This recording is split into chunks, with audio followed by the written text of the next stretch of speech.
Hello everyone, welcome to Anime No Mi, and thank you for joining us for another One Piece video. Currently, in the world of One Piece, a crew called the Crossgill has been forming, consisting of Buggy, Crocodile, and Mihawk. And these three great pirates have come together with only one goal: to hunt down the sailors that started to chase them again. Because there are so many Marines in the world, they had this great idea to weaken the Marine organization easily. They put a bounty on each sailor based on their position within the organization. So in today's video, we're going to talk about the bounties that Buggy and his companions have placed on each Marine, how it could be based on the value of each sailor, and how these bounties will cause the Marines overall to weaken. But before we dive into the video, if you're new to the channel, or even if you've been around for a bunch of episodes, we'd be absolutely honored if you'd leave us a like, or even subscribe, and maybe leave us a comment letting us know what you thought of the video. It really helps us out and motivates us to make more content, and if you'd like to help us out in a bigger way, consider sharing the video with a friend. Without further ado, let's get into the video. So friends, within the Marines, there are several positions, but the most important ones are of course the Fleet Admiral, the Admirals, and the Vice Admirals, which means that they're the ones that present the greatest danger within the Marines to anyone else in the world. Now, we do not know yet how the Pirates and the Cross Guild are classifying each level of the Marines in the wanted posters, but what we do see is that there seem to be more stars with certain sailors than others, and it could be that the higher the value of the Marine, the more stars we're going to see on their bounty poster. The maximum amount of stars that are awarded is also unknown, but it's likely to be around maybe 5 or 6, which means that the higher amounts of stars are used in the bounties for admirals, and may even have one for the Fleet Admiral. Now, because the admirals and even the Fleet Admiral are the most important Marines in the organization, they are the symbol for the Marines of the whole world, and they are also the most powerful characters and also have a great responsibility to maintain peace. Currently, the Fleet Admiral is Akainu, and he's commanded the entire Marines, possessing the absolute order above all. And Akainu only follows the orders of the world government because it is an organization above the Marines. But within the Marine organization itself, Akainu's orders are absolute, as well as those of the three admirals, being Admiral Fujitora, Kizaru, and Ryukyugu, and they possess the ability to give orders to any other Marines and only take orders from Akainu himself. So for these Marines, we would expect there to be a very large bounty on their heads, and we would expect maybe around 5 stars each. Now, just below the admirals, we would also have the Vice Admirals. Now, the Vice Admirals are very competent sailors who have shown their worth through their lives and throughout their careers, and many of them have had the opportunity to become an admiral, as well as the current ones who were previously a Vice Admiral. During the past, and even now in the present, many of them have shown to be of extreme value to the Marines. Just take, for example, Monkey D. Garp, where in his prime, he was regarded as the strongest Marine that ever existed, because he was one of the only Marines to ever confront Gold D. Roger. And in these meetings between the Pirate King and this Vice Admiral, Garp and Roger always ended the fight in a draw, because they couldn't beat each other without losing their lives during these confrontations. In the past, Garp has even been offered the position of Admiral several times, but because of his pride, and because he didn't want to be a pawn of the world government, Garp has refused every time. Not to mention Suru, who is a Vice Admiral, and during the past and even nowadays is still feared because of her achievements, as she's been able to arrest so many pirates because of her great intelligence to form strategies, that she has even received the title of Great Staff.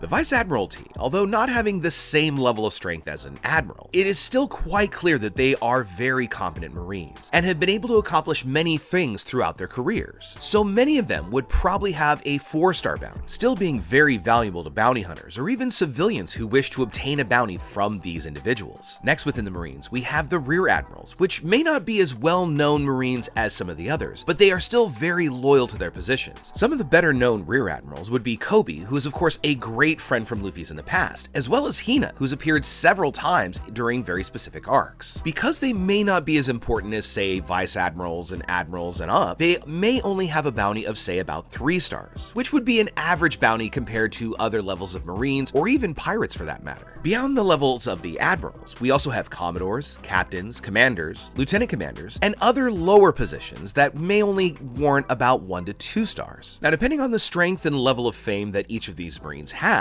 even the weakest within the Marines could still be captured by civilians, bounty hunters, or even lower pirates, thus gaining a small amount of berries and increasing their popularity a little bit. But the main principle of this whole scheme and this whole hunt for Marines is to destroy and destabilize their organization. And so it is the Cross Guild who is responsible for placing the bounties on every Marine, and this came about because of the events of the Revelry arc. At this yearly meeting, it was decided to abolish the Shishibukais, or the Warlords of the Sea, because their members were causing a lot of trouble in the world, especially Crocodile and Doflamingo, who had each tried to take a kingdom for themselves. And with the dissolution of the warlord system, their members began to be hunted again, recovering their old bounties, and the Marines were showed going after these pirates again. However, 3 of these warlords did not accept this. And of course, we're talking about Buggy, Crocodile, and Mihawk, who ended up uniting to finish off the Marines who dared to confront them. And not only that, they didn't want to just wait for the Marines to come to them to try and capture them. They decided that the hunted would become the hunters. So Buggy then puts a large bounty on all the various Marines in order to make the sailors a target. Now, the Marines have long hunted pirates and put bounties on their heads to motivate people in order to capture them. But now, the Marines have become the hunted, with a large bounty on their heads. And by doing this, Buggy has managed to weaken the Marines much faster and limited the number of existing Marines available to do any mission around the world. Because if you think about it, pirates can pretty much exist indefinitely and infinitely, because new ones are going to rise every age. But Marines are only those who really want to go into the organization and only get the title after they've been trained. And if people in the world knew that Marines were being hunted, that there was no safety in joining the organization, hardly anyone would end up joining the Marines, because the Marines would gradually lose people who were captured and of course delivered to the pirates for their bounties. And slowly but surely, gradually, the Marines would thin out their ranks and could get to a place where they would cease to exist, leaving only the most powerful of Marines who are in charge, like Akainu, the Admirals, and Vice Admirals, really taking away most of the power from the Marine organization in total. This would make the world of One Piece a totally different place, because now the pirates would have the upper hand, making it nearly impossible for the Marines to be able to do anything about it. Furthermore, the Marines wouldn't even be able to protect the world government in case of a major attack, something that may happen very soon, since Sabo and the rest of the revolutionaries supposedly